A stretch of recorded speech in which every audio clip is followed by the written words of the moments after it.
നമസ്കാരം. The path is the goal എന്ന discussion സീരീസിന്റെ അടുത്ത സെഷനിലേക്ക് വീണ്ടും ഏവർക്കും സ്വാഗതം. നമുക്ക് ആദ്യം മെഡിറ്റേഷൻ ചെയ്യാം.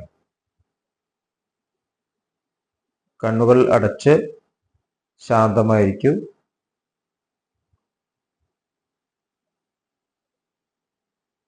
ഭൂമി മാതാവിനോടും സർവചരാചരങ്ങളോടും അന്തരീക്ഷത്തോടും കൃതജ്ഞത രേഖപ്പെടുത്തൂ.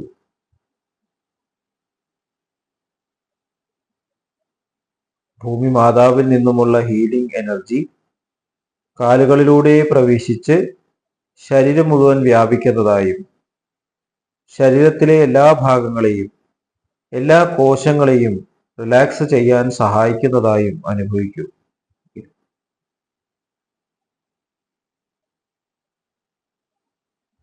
ഇപ്പോൾ ശരീരം പൂർണ്ണമായും റിലാക്സ്ഡ് ആയി.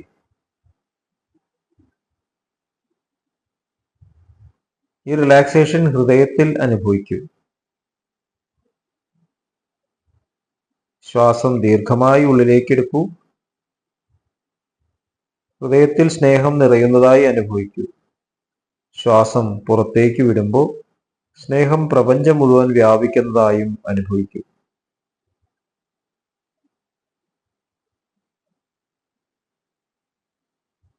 ഹൃദയത്തിൽ കുടികൊള്ളുന്ന സ്നേഹത്തിന്റെ സ്രോതസ്സിൽ നിന്നും ഉദ്ഭവിക്കുന്ന ദിവ്യപ്രകാശം മനസ്സിനെ ആകർഷിക്കുന്നതായി അനുഭവിക്കൂ.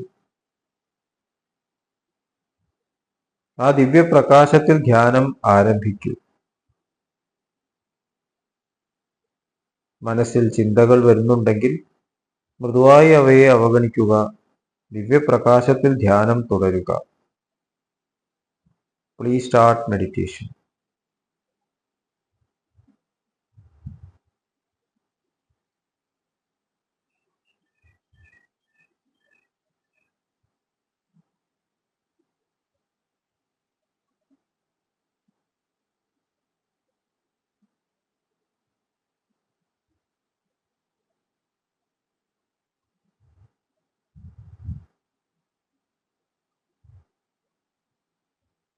ഓക്കെ,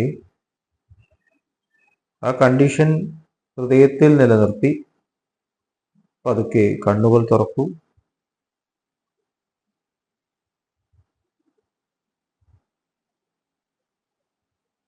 എല്ലാവരെയും ഹാർദമായി ഹാർട്ട്ഫുൾനെസ് സഹജമാർഗ് മെഡിറ്റേഷൻ സിസ്റ്റത്തിലേക്ക് സ്വാഗതം ചെയ്യുന്നു.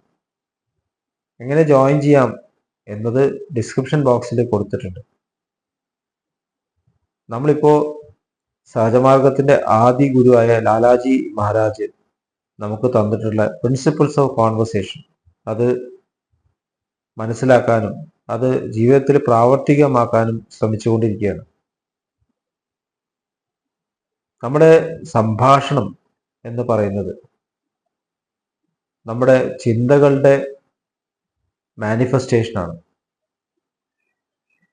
ഏത് തലത്തിൽ നിന്നാണ് നമ്മളുടെ സ്പീച്ച് വരുന്നത് അതിനനുസരിച്ചിട്ടായിരിക്കും അതിൻ്റെ എഫക്റ്റ്. അത് നമ്മുടെ സ്വഭാവത്തിൻ്റെ പ്രതിഫലനമായിരിക്കും. നമ്മുടെ മനസ്സിന്റെ സന്തുലിതാവസ്ഥയുടെ പ്രതിഫലനമായിരിക്കും, റിഫ്ലക്ഷൻ ആയിരിക്കും. ഒരാളുടെ മനസ്സിന്റെ സന്തുലിതാവസ്ഥ എങ്ങനെയാണ് മനസ്സിലാവുന്നത്? അയാളുടെ സ്വഭാവത്തിലൂടെ. അതെങ്ങനെയാണ് മനസ്സിലാവുക? സംഭാഷണത്തിൽ. എങ്ങനെയാണ് അദ്ദേഹം സംസാരിക്കുന്നത്? പക്വതയോടുള്ള സംസാരം, അഹംഭാവമില്ലാത്ത സംസാരം, എല്ലാ കാര്യങ്ങളും ശ്രദ്ധിച്ചുകൊണ്ട് വേണ്ട സ്ഥലത്ത് മാത്രം വാക്കുകൾ ഉപയോഗിക്കുന്ന സംഭാഷണം, എവിടെ തുടങ്ങണം എവിടെ അവസാനിപ്പിക്കണം എന്നറിയുന്ന സംഭാഷണം, ചിന്തിക്കുന്നത് മാത്രം ഉദ്ദേശിക്കുന്നത് മാത്രം പറയുന്ന രീതിയിലുള്ള സംഭാഷണം, ആരെയും വേദനിപ്പിക്കാത്ത രീതിയിലുള്ള സംഭാഷണം, ദ്വയാർത്ഥ പ്രയോഗമില്ലാത്ത സംഭാഷണം. ഇതെല്ലാം സംഭാഷണത്തിലൂടെ നമുക്ക് മാനിഫെസ്റ്റ് ചെയ്യാൻ സാധിക്കും. നമ്മുടെ ക്യാരക്ടർ കാണിക്കാൻ സാധിക്കും, നമ്മുടെ മനോഭാവം കാണിക്കാൻ സാധിക്കുന്നതാണ് ലാലാജി മഹാരാജ് പറയുന്നത്. നമ്മുടെ ആറ്റിറ്റ്യൂഡ്സിന്റെ എക്സ്പ്രഷനാണ് നമ്മുടെ സ്പീച്ച്. അപ്പൊ നമുക്കൊരിക്കലും മറച്ചു വെക്കാൻ പറ്റില്ല. നമുക്ക് നല്ല ആളാണെന്നൊക്കെ പറയാം, പക്ഷെ സംസാരിക്കുന്ന രീതി കണ്ടാൽ മനസ്സിലാവും. ചിലപ്പോൾ നല്ല കാര്യങ്ങളായിരിക്കും പറയുന്നത്, പക്ഷെ ബോഡി ലാംഗ്വേജ് ആ തരത്തിലായിരിക്കില്ല. നമ്മൾ പറയുന്നത് കേൾക്കുന്നുണ്ടാവില്ല. കണ്ടിന്യൂസ് ആയിട്ട് സ്വന്തം കാര്യം മാത്രം പറഞ്ഞുകൊണ്ടിരിക്കുന്നുണ്ടാവും. ഞാനത് ചെയ്തു, ഞാനത് ചെയ്തു. നമ്മള് പ്രസിദ്ധരായിട്ട ആളാണ്, പ്രഗത്ഭനായിട്ട ആളാണ് എന്ന് പറഞ്ഞിട്ടാണ് കേൾക്കാൻ പോവുക. പക്ഷെ ഈ തരത്തിലാണ് സംഭാഷണം നടത്തുന്നത്, നമ്മൾ മനസ്സിലാവും. താമ്പ്രമാണിത്തം എന്നൊക്കെ പറയും. ആരും പറഞ്ഞാൽ ശ്രദ്ധിക്കില്ല. ചിലർ താമ്പ്രമാണിത്തം പറയില്ല, പക്ഷെ ആരും പറഞ്ഞ് കേൾക്കില്ല. ഞാൻ ഇൻസ്ട്രക്ട് ചെയ്യുക, മറ്റുള്ളവർ ചെയ്തുകൂടാ. ഇപ്പൊ ഗ്രൂപ്പ് ആക്ടിവിറ്റീസിലൊക്കെ ഇൻസ്ട്രക്ട് ചെയ്യാൻ കുറെ ആൾക്കാരുണ്ട്. ആ ഇൻസ്ട്രക്ട് ചെയ്യുന്ന ആള് ആക്ടിവിറ്റിയിൽ പാർട്ടിസിപ്പേറ്റ് ചെയ്യുക, അവര് ഇൻസ്ട്രക്ട് ചെയ്യുക, മാനേജ് ചെയ്യുക, അത് മാത്രം. അവർ ഓൾറെഡി ഒരു ലെവലിലെത്തി, ഞങ്ങൾക്ക് ഇതിലൊന്നും പങ്കെടുക്കണ്ട എന്നൊരു തോന്നൽ അവർക്കുണ്ട്. ഇതൊക്കെ നമ്മുടെ ക്യാരക്ടർ റിഫ്ലക്ട് ചെയ്യുന്നു. ലാലാജി മഹാരാജ് പറയുന്നത് ആ ഒറിജിനൽ അവസ്ഥയുടെ സ്മൂത്ത് ആയിട്ട് ഒരു ഒഴുക്ക് പോലെ ആവണം നമ്മുടെ ഹൃദയത്തിൽ നിന്നും പുറത്തേക്ക് വരുന്നത് സംഭാഷണം. അപ്പൊ അങ്ങനെയാകുമ്പോൾ അവിടെ ഉയർച്ചകളും താഴ്ചകളും ഉണ്ടാവില്ല. ലാലാജി മഹാരാജ് അവിടെ ഷാർപ്നെസ് എന്നുള്ളൊരു വാക്ക് ഉപയോഗിക്കും. അപ്പൊ ഷാർപ്നെസ്സിനെ കുറിച്ചല്ല ഞാൻ സംസാരിക്കുന്നത്. ഷാർപ്നെസ് എന്ന് പറയുമ്പോൾ അത് ഭാരമുള്ളതാണ്. ഷാർപ്നെസ് പറഞ്ഞാൽ വളരെയധികം അറുത്ത് മുറിച്ച് പറയുക എന്ന് പറയില്ലേ, കട്ടിങ് ആയിട്ട്. ചിലർ പറയും ഞാൻ സത്യം സത്യമായി തന്നെ പറയും. ആർക്കാ സത്യം അറിയാം? ആർക്കും സത്യം അറിയില്ല. നമ്മൾ പറയുന്നത് ആ മൊമെന്റിൽ സത്യമാണെങ്കിൽ അടുത്ത നിമിഷം അത് അസത്യമായിരിക്കും, ഉറപ്പാണ്. അപ്പൊ നമുക്കൊരു സത്യം ശരിക്കും പറയാൻ സാധിക്കില്ല, സത്യമായി ജീവിക്കാൻ കൂടിയും സാധിക്കില്ല.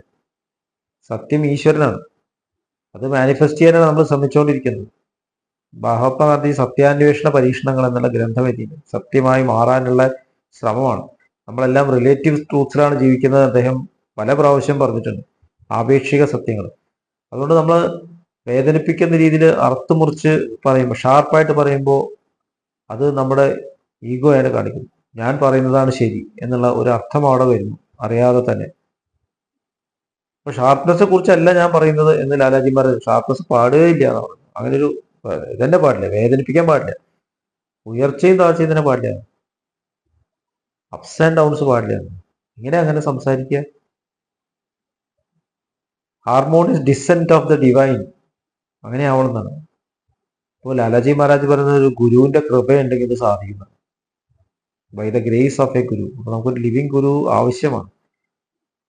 നമ്മൾ നമുക്ക് എമുലേറ്റ് ചെയ്യാൻ അദ്ദേഹത്തിന്റെ പ്രസൻസ് ആവശ്യമാണ്. ദാജി ഒരു ടോക്കിൽ പറഞ്ഞിട്ടുണ്ട്, ലിസൺ ലിസൺ ലിസൺ, കേൾക്കുക. കേൾക്കുമ്പോൾ തന്നെ പ്രശ്നങ്ങൾ പരിഹരിക്കപ്പെടുന്നതാണ്. കാരണം മുമ്പിലുള്ള വ്യക്തികളുടെ എല്ലാ പ്രശ്നങ്ങളും അവിടെ പുറത്തേക്ക് വരും. അവിടെ ഒരു ക്ലീനിങ് സംഭവിക്കും. നമ്മൾ മിണ്ടാതെ കേൾക്കുമ്പോൾ തന്നെ അവിടെ ക്ലീൻ ആവുകയാണ്. അത് പറഞ്ഞു തീരട്ടെ, സംസാരിച്ച് തീരട്ടെ. നമുക്ക് അബ്സല്യൂട്ട് സയൻസിലിരിക്കാം.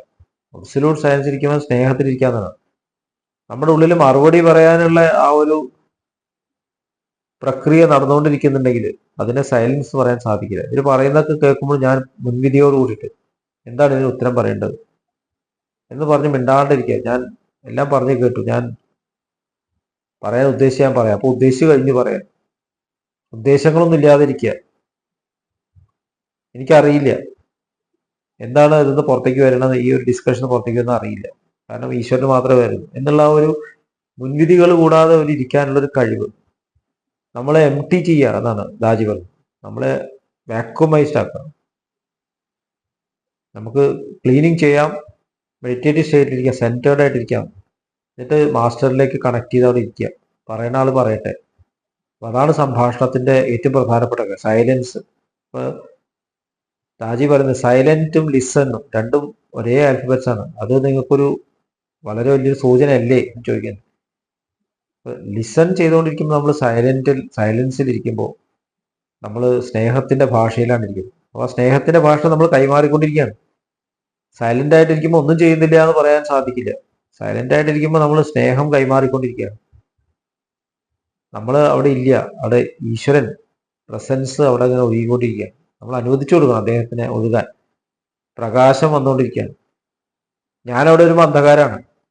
അപ്പൊ അവിടെ സംസാരിക്കുമ്പോഴും അവിടേക്ക് പ്രകാശം ഒഴുകിക്കൊണ്ടിരിക്കുകയാണ്. ഞാൻ അവിടെ മാധ്യമമായിട്ട് നിൽക്കുക, ഞാൻ സ്നേഹത്തോടെ കേൾക്കുന്നു. അദ്ദേഹത്തിലേക്ക് കൈമാറുന്നു, ഈശ്വരനിലേക്ക് കൈമാറുന്നു. എന്താണ് മാസ്റ്റർ ചെയ്യേണ്ട വെച്ചാൽ ചെയ്തോട്ടെ എന്നുള്ള ഭാവത്തിൽ നമ്മൾ റിലാക്സ്ഡ് ആയിട്ട് എന്നെ ഇങ്ങനെ ഒരു കാര്യത്തിൽ ചൂസ് ചെയ്തു എന്നുള്ള കൃതാർത്ഥതയോട് കൂടിയിട്ട്, ഗ്രാറ്റിറ്റ്യൂഡ് കൂടിയിട്ട് ഇരിക്കുക. അപ്പൊ ആ ഹാർമോണിയസ് ഫ്ലോ അവിടെ നിന്ന് നടക്കുന്നു. അപ്പൊ സൈലൻസ് വലിയൊരു കാര്യമാണ് എന്നുള്ളത് വ്യക്തമാണ്. അപ്പൊ സംഭാഷണം നടക്കുന്നത് സൈലൻസിലാണ്. അപ്പൊ അത് നമ്മൾ ഉറപ്പുവരുത്തണം. സൈലൻസിൽ ആണ് സംഭാഷണം തുടങ്ങേണ്ടത്. ഭഗവാൻ ശ്രീകൃഷ്ണൻ അർജുനൻ പറയുന്നത് മുഴുവൻ സൈലന്റ് ആയിട്ട് കേട്ടു. ഇതിനുശേഷമാണ് ഉത്തരം പറയാൻ തുടങ്ങിയത്. അർജുനന്റെ സ്റ്റേറ്റ് മനസ്സിലാക്കി. എന്നിട്ട് അതിനനുസരിച്ചാണ് ഭഗവാൻ കൈമാറിക്കൊണ്ടിരിക്കുന്നത്. ഭഗവത്ഗീത വായിച്ചാൽ അറിയാം, ഓരോ സ്റ്റേറ്റിലും അർജുനന് എന്താണ് വേണ്ടത് വെച്ചാൽ കൊടുത്തുകൊണ്ടിരുന്നു. ഒരു നിർബന്ധങ്ങളുമില്ല. വലിയൊരു പാഠമാണ് ഭഗവാൻ സംഭാഷണത്തിനെ കുറിച്ചിട്ട് നമുക്ക് തന്നിട്ടുള്ളത് ഭഗവത്ഗീതയിൽ. അപ്പൊ ആ തരത്തിലൊരു ഭഗവത്ഗീതയാവണം ഈ സംഭാഷണം. ഭഗവാന്റെ ഗീത, ഭഗവാന്റെ സോങ് ഓഫ് ലവ്, അതായി മാറണം സംഭാഷണങ്ങളെല്ലാം. അതിന് നമുക്ക് കണക്ട് ചെയ്തിരിക്കാം. നമുക്ക് ആ ഹാർമോണിയസ് ആയിട്ട് ഫ്ലോനെ അനുവദിക്കാൻ നമുക്ക് വെയിറ്റ് ചെയ്യാം. അപ്പൊ അതുകൊണ്ട് തന്നെ മെഡിറ്റേഷൻ വളരെ ഇമ്പോർട്ടൻ്റ് ആണ്. നമ്മൾ സംഭാഷണത്തിനിരിക്കുമ്പോൾ തന്നെ സെൻറ്റേർഡ് ആവുക. അതിന് ടൈമൊന്നുമില്ല. റെഗുലറായിട്ട് സാധന ചെയ്യുന്ന ആൾക്ക് ഇതിനൊന്നും സമയം ആവശ്യമില്ല, വേഗം നടക്കും. ഉടനെ തന്നെ സെൻറ്റർ ചെയ്യുക, എന്നിട്ട് കേൾക്കാൻ തയ്യാറാവുക. കേൾക്കുക. കഴിഞ്ഞാൽ നമുക്ക് ആവശ്യമുണ്ടെങ്കിൽ ഉത്തരം വരും. അപ്പോൾ ഭാരം അവിടെ ഉണ്ടാവില്ല. ആ ഉത്തരം സ്നേഹത്തിന്റെ ഉത്തരമായിരിക്കും. നോൺ വയലന്റ് കമ്മ്യൂണിക്കേഷൻ, വയലൻസ് ഇല്ലാതെ സ്നേഹം നിറഞ്ഞ ഒരു സംഭാഷണം. അയാളുടെ ആവശ്യം മനസ്സിലാക്കിയിട്ട്, അവരുടെ നീഡ് മനസ്സിലാക്കിയിട്ട്, അവിടെ എവിടെയാണ് നമ്മൾ ടച്ച് ചെയ്യേണ്ടത്, സ്പർശിക്കേണ്ടത്, അത് മാത്രം നൽകിക്കൊണ്ടുള്ള സംഭാഷണം നമുക്ക് നടത്താൻ സാധിക്കും. ഇത്രയും പറഞ്ഞുകൊണ്ട് ഇന്നത്തെ ഡിസ്കഷൻ ഇവിടെ അവസാനിപ്പിക്കാം. നമുക്ക് ഇതൊക്കെ പ്രാക്ടീസ് ചെയ്യാം. ലാലാജി മഹാരാജിന്റെ പ്രിൻസിപ്പിൾസ് ഓഫ് കോൺവെർസേഷൻ വായിക്കാൻ എല്ലാവരെയും ഞാൻ എൻകറേജ് ചെയ്യുന്നു. അടുത്ത സെഷൻ വരെയും വിടവാങ്ങുന്നു. നന്ദി, നമസ്കാരം.